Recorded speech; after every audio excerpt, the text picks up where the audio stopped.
What happened, Dan? Hello, viewers. Hello, viewer, and Happy New Year. Happy New Year. Hello, Lance. Hello, Dan. How are you, mate? Yeah, good form. Good. You have a good break? Yeah, I did a lot of mileage over Christmas. I went down to Cornwall a couple of times with Mum. Yeah. It's not that bad down there. And they celebrate Christmas. Well, but good apart from that, I had and we played some golf. We did play some golf. Yeah. Magnificent. Well, you were golf. brilliant. You were brilliant. I was terrible. Yeah. Up at Farley, wonderful place. I'm still carrying the scars. Yeah. Of a drubbing. Yeah. But hey, that's another story. Pulfers is playing very well. Yeah. Anyway, let's moving swiftly on. We've got some new segments for you this year. We've reskinned this whole charade. This is sort of remastering, a sort of reimagination of and why not? And why not? And why not? Why wouldn't we? This first segment, which I'm not going to tell you where from, but I've shamelessly nicked it from another podcast, and I love it. It's a thing called Stack Waddy, and Stack Waddy was a very obscure, I think, British band in the late 60s or early 70s. You've pronounced it wrong. It's Showaddywaddy. and the thing about this competition is you have a set of words or names, and you have to determine whether they're a British rock band from the early 70s or something else. And the one this week, all right, is I'm going to give you 5 names, and they're either a West Indian cricketer or an English village. Oh, so I have to determine. You have to guess which one it is. So your answer is going to be West Indian cricketer or English village. So shall we dive straight in? Yeah. No, I'm loving this. Okay. Number 1. Yes, this is going to be brilliant. Chadwick Walton. Is Chadwick Walton a Jamaican cricketer? Yes. From the 1980s, or a village in Hertfordshire? Now, I travel around a lot. You know this? No, I don't know this, but I'm thinking it's a village in Hertfordshire that's just near St Albans. Okay, yeah, right. Well, you'd be wrong. Already. Yeah. Chadwick Walton was a decent cricketer for Jamaica in the 1980s, and his nickname, I've no idea why, was Rope. Rope? Yeah, Rope. Chadwick Walton. Yeah, his nickname was Rope. I can't read that right in any way. Which has probably got something to do with his showering abilities. Yeah, there's that. Right, so the second one. In the shower. Second one. Play along at home, viewers. Yes. Gayton Thorpe. So Gayton Thorpe, was he a wicket keeper from the 1950s, played for the Leeward Islands, or a village in Norfolk near Great Yarmouth? Just say it again. Gayton Thorpe. Do you want a spelling? No, I'm up to speed now. Gayton Thorpe. Gayton Thorpe. It was either, I think he might have been related to Graham Thorpe, possibly. Right. So I'm going to go West Indian cricketer. Really? You would be wrong. That's too damn. I'm 2 for no wicket. 2 for none. It's a village in Norfolk near Great Yarmouth. A lot of Thorpes out there. What are your stats at the moment? Yeah, well, I'm batting 100. Yeah, 200. So number 3. Ready for number 3? Yeah. Well, not really. Number 3. Hammondfurlong. So is Hammondfurlong a Trinidad cricketer, played 3 tests in the 1950s, or a village in Cambridgeshire? And his name, or its name is? Hammondfurlong. See, you went with a lot of detail that he was in the 50s and then leave it. So I'm going to go, he's a West Indian cricketer. Well, you would be correct. Hey! So Lars gets one back, 2-1. Troubling the scoreboard. Absolutely right. Now, fourth one, Sheffield English. Sheffield English. Was he an opening bat for St Kitts and Nevis in the 1960s, or a Hampshire Village? Yeah. Now it's an odd thing you say this, and this isn't contrived, folks. Yeah. I'm playing golf at Sherfield Oaks, which is just off of Basingstoke in Hampshire in 2 weeks' time. Yeah. A village. Oh, please be right now. A village in Hampshire. You would be right. So it's 2-all. Yes. So this is tense. Yeah. We have people writing in now. I know. The final one. The decider. The decider. Wilton St Hill. Right. Now, as Wilton St Hill, a Trinidad cricketer from the 20s, I think, or a village in Wiltshire known for its carpets. Oh, Wilton. No, now I think you've tried to affect a little something here. Would I do that? Yes, because you've said that. I think you tried a little too hard there. Okay. I think he was a West Indian cricketer. You're right. You've come back from one up in the series. Trinidad cricketer. Yes, from the 1920s, played in the first ever Test match that the West Indies played in 1928. Wow, that's something. Wilton St Hill. So I'm one up in the series. One up in the series. Yeah. Come back from 2-0 down to 3-2 up. Dan, already I'm loving this. It's great, isn't it? So, once you've set the bar high, yes, we need, I suppose, categories. Yeah, we need categories, and preferably, 5 questions. Yes. And it doesn't have to be either or. It could be, the variation is odd one out. So you list 5 things, and 4 of which are real, and 1 is made up. Could you have perhaps tools from the woodwork trade? Of course. So why don't you think about that? And it's your turn next week. You've got to do your homework. Yes. Let us know how you feel about this guy, because we're hanging everything on this. Absolutely. Our contract with Sky. Yeah, well, yes, because hopefully the 2 or 3 viewers that there were at the start hasn't fallen away to 1 or less by now. Yes, exactly. So stay with this, because I think it could be fun. Yeah, this time next year we could be. Yeah, we could be forgotten. Still doing it. Still sitting there on our own. We aren't going to give up. Yeah. Well, so that's Stack Waddy. You're calling it Stack Waddy? Stack Waddy, yeah. Well, we could call it anything we like. I think we should call it Showaddywaddy. Showaddywaddy. You're right. Let's call it Showaddywaddy. It's our version. Yeah. Showaddywaddy. That way, but there's no infringement on property. Indeed. IPL. Yeah, because we don't want to get sued by the people who I nicked this from. Good. Because they're not going to watch this, so no one will ever know. We're safe. So, shall we just do a quick cricket roundup? I think we ought to try. Yeah. I'm struggling. It's there's not a lot on, is it? January the 8th here. Something like that. Yeah. We've just stuffed Pakistan in the Test series. What a great series that was. We talked about that last time. Yeah. But I also like the New Zealand test. Approach. Oh, bar the lighting. But you see, I mean, why let that happen? Why? That was an amazing last day. Yeah. And the last sort of, so there was what? They needed 17 runs or 16 runs, 3 overs, and last wicket. It's made for. Don't turn it off. Yeah, no. Don't turn it off. It's made for. Just because you've got some silly jobs with rule about if the light goes with this. I mean, do you remember the karate test match where we chase it in the dark? In the dark. NASA's. Let it happen. Yeah, Thorpe and NASA. Thorpe and NASA. Yeah, brilliant. Yeah, no, it was. And that is the criticism over the years, And by the way, there were floodlights at that ground. I know. It's, if the floodlights take over the natural light, rubbish. I know. Just it's entertainment. The other paradox is here that there's all this entertainment and razzmatazz around short form cricket. Yes.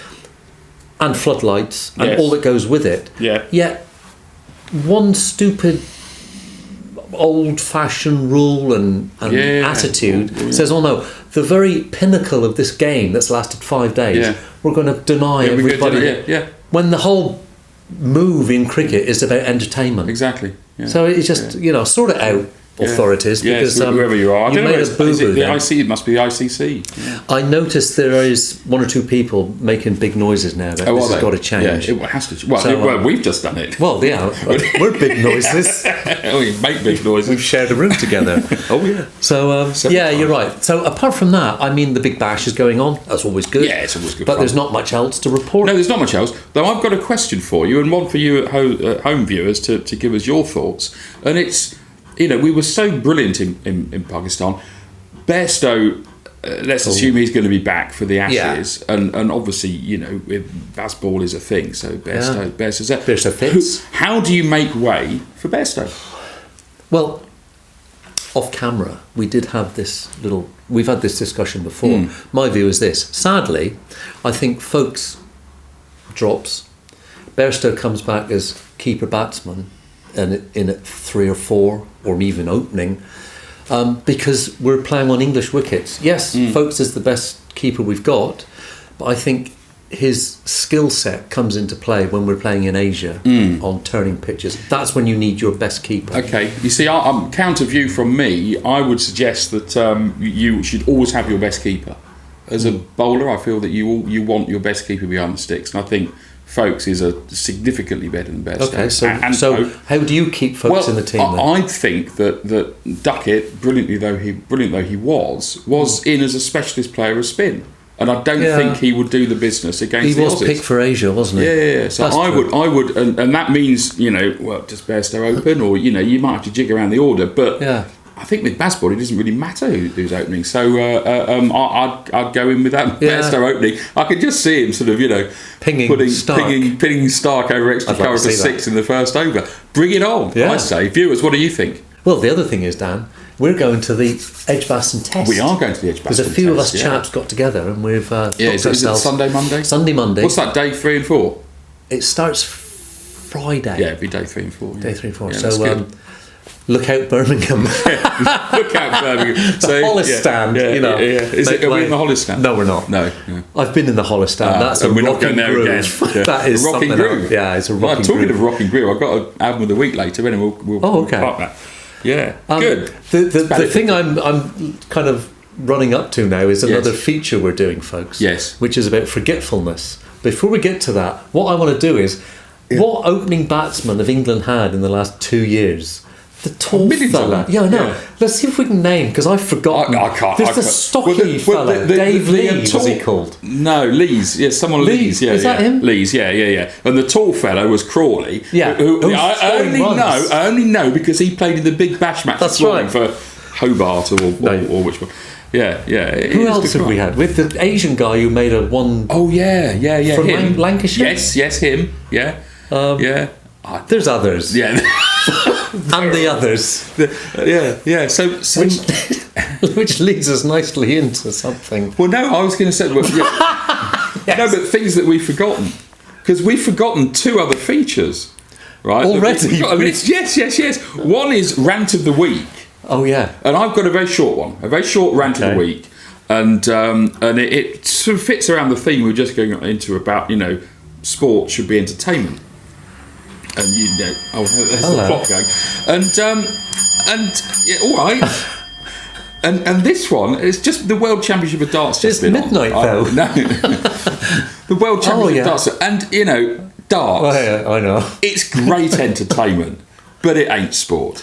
I know. I mean, I know. I don't know if this is a legitimate rant, because do people really call it sport? I mean, but it shouldn't be sport. I mean, it just isn't, because.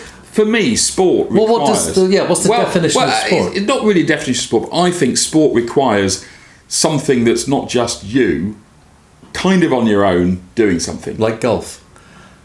Well, no, because golf, there's a lot of strategy, because, if you're playing with someone else in a match play, then, when we're partners. Yeah. But darts, you might as well just... Imagine cricket, right? If you didn't have a batsman in the way. I suppose... Right, now, hear me out. Yeah, okay. Imagine cricket, if you didn't have a batsman in the way, and it just becomes about, who can hit the stumps the most times in 20 overs. Yeah. That's darts. Well, I was going to say something that kind of adds to that, and that is...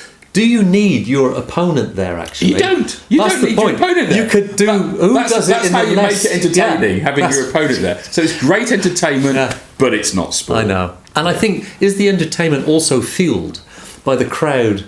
They do. I think the crowd is becoming the sport. That's becoming the best thing about it, because it's entertainment. And there's I don't decry the skill.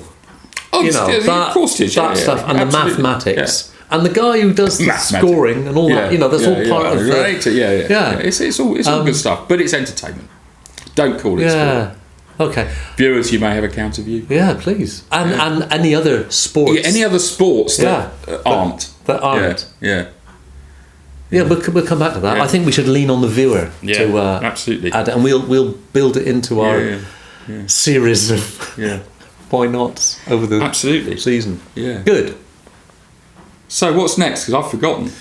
No, you haven't. You're now being churlish. Well, I'm looking down at my list, and it says forgetfulness. So, but under the bracket of codgerisms. Yeah, indeed. So you were going to say Yeah. So it's noticeable that in the time we've known each other. Yeah. Over the years. When did we first meet? 1993. Oh, well done. Yes. I forgot. There's that, there's... You can remember things from a long time ago. Of course, etc. Yeah. But noticeably for us and the fellas we hang around with, we're all a certain age, and you're having conversations and you forget stuff. Of course you do. Yeah. And I think what the frustration for me is, I could be so much better in that conversation. You could be better at most things.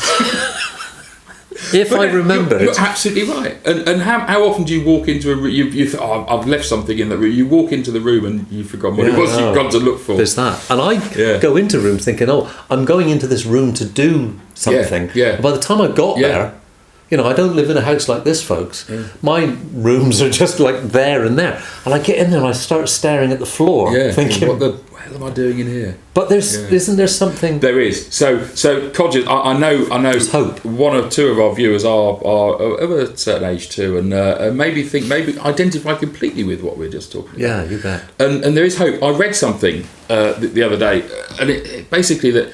If you are like that, you actually, you've gone into a room to do something, forgotten what it was, or short-term memories. Yeah. As long as you've noticed that, which you always do, then it's okay. That's nothing to worry about. It's not a sign of early onset dementia. Yeah. Where you need to be worried, and is if you're not worried about it, where you forget things. Well, exactly. No, if you forget things but you don't notice that you've forgotten them, that's when you I think that's quite a happy state. That's when you start. Well, it could be a happy state. Because the frustration is, what the heck did I come in this room but for? If you just walk into a room and you go, it's nice in here, isn't it? I've never been in here before. And it's the kitchen. Yeah. I know. Yeah. There's a thousand things that I forget now. And you build in coping mechanisms. I do. Do you? Yeah. So, for example, today, you're a couple of years older than me, so I haven't quite reached that level. I'm getting there. Yeah. You'll get there. Yeah. But but you've got a sharper brain than me. Really? Come on, of course you have. Thank you. His writing's not much better than mine. No, terrible. But I have to do things when I remember them to ensure I don't forget them. So, for example, today, the reason I'm dressed elegantly in this rather fine shirt and suit trousers and jacket out there is because I was in... Typical shirt for you. You're always in a sort of check shirt. But is that right? Yeah. Do you like that? Yeah, it's okay. Can I...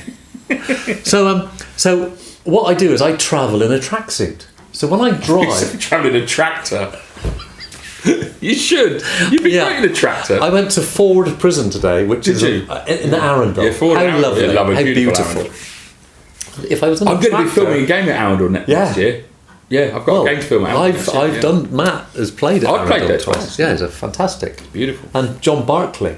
Is that his name? Yeah. John Barclay was at the other end of me, and Colin Cowdery was watching. Really? Let's park that for another time. Yeah, that's a great story for another day. But here I go. Oh yeah, so here I go. So because I travel in a tracksuit in a car, I like a turning tractor. that. You mean? No, you go in loop if as I well. did that, I would have left Wednesday to get to Arundel on my Massey Ferguson. Yeah. So I've got this phobia of two things. One is I forget to put me suit in there. Yes. Or something like that. The other one is you've got your suit on the hanger. Yes. And you go out the house with it, hang it up in the car, but the trousers fall out. Oh, and I have to turn on the way. Yeah, so on the drive. They're on your drive. Yeah, so I this isn't. Have you got a pile of trousers on your drive? I tell you what happened once. No, whose are they? But what I did do once is I forgot to put. There's another one here. I forgot to put me work shoes in. Did you? But thankfully, I had my golf kit in the bag. I said your golf shoes. So I wore my golf shoes, black FootJoys. Yeah, they're nice. And I thought, they're all right. In fact, you look smarter on the golf course than you do. Yeah, I do. And below me, I go into I could tell you the prison and everything. We walked up to this office block to see the governor and all that stuff. And the fella who was escorting me said, "Oh, are you a bit of a golfer?" He immediately recognised the little FJ. Yeah, I thought I got away with it. Yeah, but no. But so subsequently, I put things in the hallway. Yes. So when I leave in the morning, this stress. So you're developing coping mechanisms. Yeah, that's good. That's good. I'm remembering to develop. That's very good. That's very good. There was one other.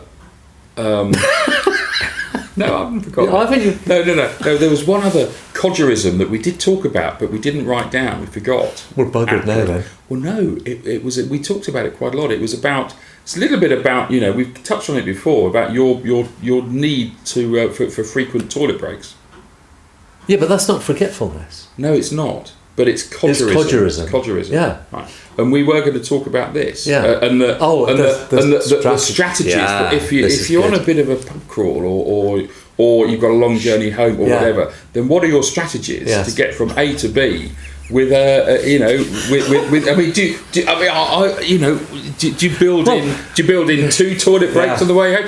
Have you got little sort of back alleys that you can go down? What have you tell me? You name a prison, and I'll tell you where the back alleys are on the way home. But the other thing is, I'm turning into a naturist. Yes, because the need for me to urinate becomes more and more frequent. Yes, I have to risk more stopping in lay-bys and wherever because the need overtakes you. Well, you said we were driving back from Goodwood playing golf, and you said we've got to stop. It was dark and it was grim. Just left the car park. So I had to turn off the bloody main road and find someone's driveway. Well, you and of course famously, and it's gone viral.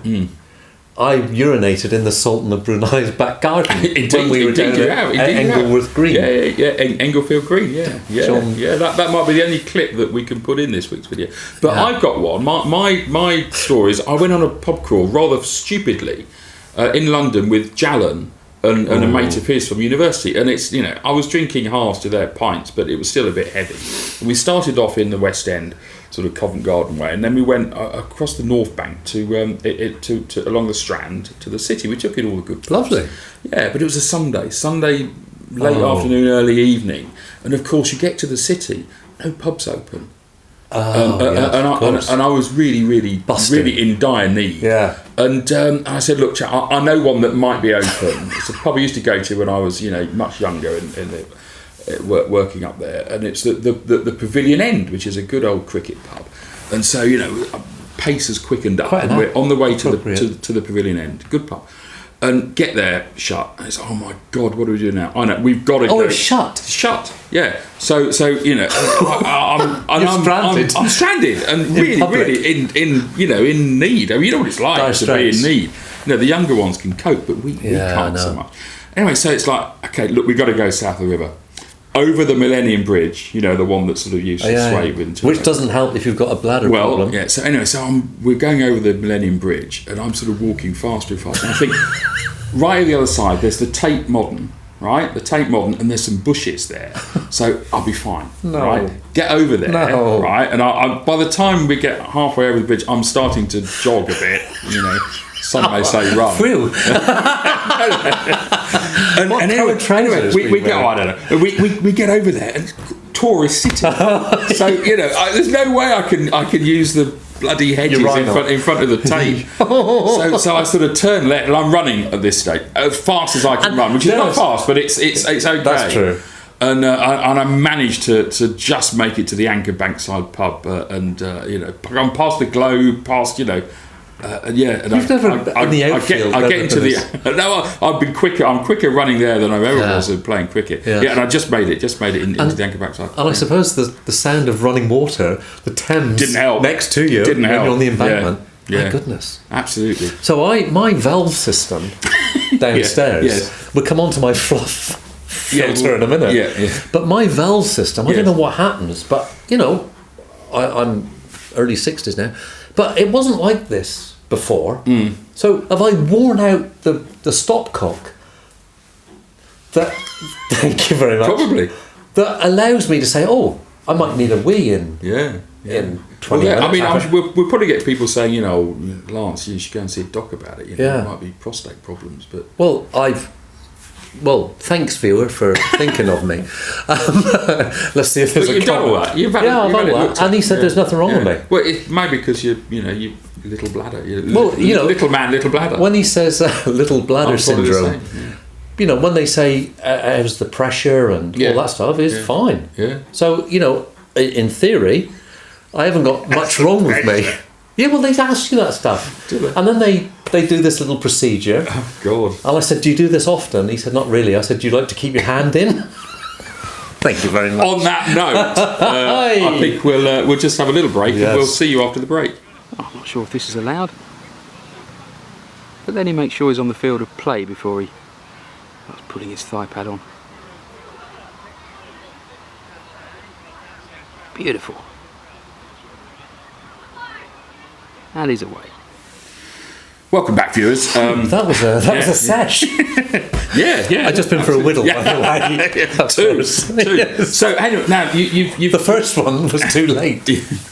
you've got another little sort of what might be a regular feature. So you know what it's like, everybody. In the house you've got SDAs. Everybody knows that. You've got SDAs. Small domestic appliances. Very good. Very good. I do the ironing. No, that's domestic chores. Oh, is it? Not an SDA. Okay. The result of you doing the ironing is on. you use the washing machine. Okay. So use the iron to do the ironing. No. You can iron. Yes. Yeah. As a result of using the. Yeah, I got it. I'm with you. You know, chronologically. Yeah. So, you know, sadly, 2 weeks ago, Mrs. Harris reports that washing machine is showing an error message. An E33. No, wow, I'm impressed. It was an E19. E19, which you know I've is. never had an E19. Oh, is that a problem with your filters? Bloody doing this. We ain't rehearsed this. This is just genius. So I go out there, you know, and you know what fellas are like when they. The first thing you do is you look at the picture on the front of. You don't read the instructions. I always look at the picture at the front of the little. Where's that instruction book? Yeah. I found it. Yeah. E19. It turns out there's something called a fluff filter. Fluff filter, right? Yeah. You seem acquainted with a fluff filter. Well, it's where your loose change ends up, isn't it? I'm glad you say that. I've brought my own fluff filter with me. But the fluff filter, for those that you don't know out there, is that bit at the bottom where when you get an error message, you twist it, you pull it out, and you release. This is a new feature. Well, I'm going to give the viewers. Yes. What have you found in your fluff filter? What have you found in your fluff filter? Yeah, we want to know, viewers, what have you found in your fluff filter? Yeah. You tell us what you found in yours. Well, before I get to that, I need to tell you what happened preceding what I found in the fluff filter. Do you really need to? Yeah. Okay. Because I went to turn it. Yeah. You know, and sometimes when you're down there amongst the fluff, you need to give it a bit, don't you? Yeah. Ooh. You make your own innuendo up, folks, but I was bloody, and it wouldn't budge. I thought, well, I got the pliers Is there something out. big in there? I'm coming to that. So I got the pliers to it, and what happened? Snapped it right off. Ooh. So now I'm up the filter without a Swanee, to be frank, which meant getting on the phone, getting a bloke out, and he said, on the phone, he said, let me guess what you did. Yeah. You couldn't turn it, you got the pliers. Overdid it. Yeah, you got it. £74 later, he got it out. What do you think was in my fluff filter? Well, I've had that happen to me once, and what did mine was one of those metal collar stiffeners. Yes. Yeah. What was yours? Yeah. So there was 3 items in mine. 20p pieces. Yeah. Golf tees. Golf tees. And a 4-inch rusty nail. And that was the thing that had lodged in. That I don't know. Yeah. So, wow. No, 4 things. And luckily, don't tell Mrs. Harris this. There was, you know those makeup removal pads the good ladies and gentlemen use to remove makeup? There was one of them. Right. So the fella said, look, that's what it was. That was your get-out clause. Yeah. So when the good lady came home, she said, I said, I've sorted the machine. And it was your fault because it was your... Brilliant. Love it. So that was that. Love it. Fabulous. Each week, I think I need to impart to our viewers. Yeah, what was found in your fluff filter. And viewers, you tell us what was found in your fluff filters. Perfect. That's all good. And very last segment, as album always, of the week. Of course. This is always a surprise to me, so here we go. Very quickly, and it's a little bit different this week. A Visit to Trumpton. Oh, man, I know, it's original. First edition, A Visit to Trumpton. Brilliant narration by Brian Cant. Be careful with that.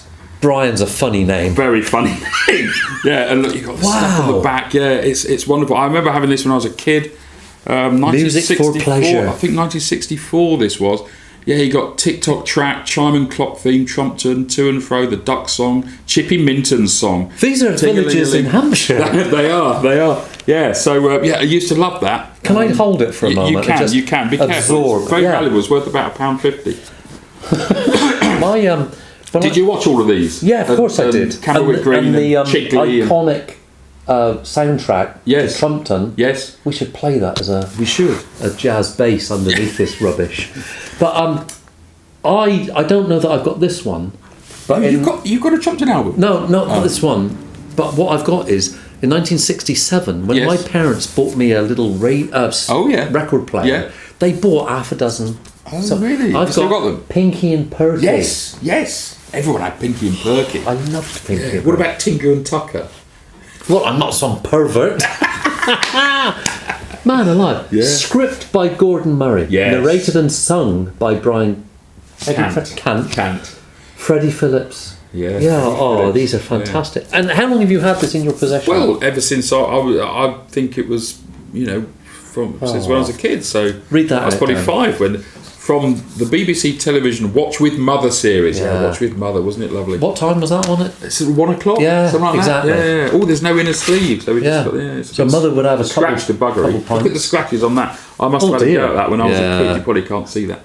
Yeah, but no, it still plays well. Well, I wouldn't know. I haven't put it on for you. Anyway, there we go. Album of the week. With Trumpton. You can borrow it, mate. Thank you. So there we go. That's us for the new year. I think we're done. Yeah. Nothing on the horizon this week? Anything going on? I don't think so. What sort of things? I'm just work this week. Are you? Yeah, I'm sort of, I don't know what I'm doing. In that case, continue having a happy new year, viewers. And why not? Yeah. Splendid. Whatever that is. Cheerio, viewers. Cheerio. See you next time. Cheerio, everybody at home. Watch with Mother. Yeah.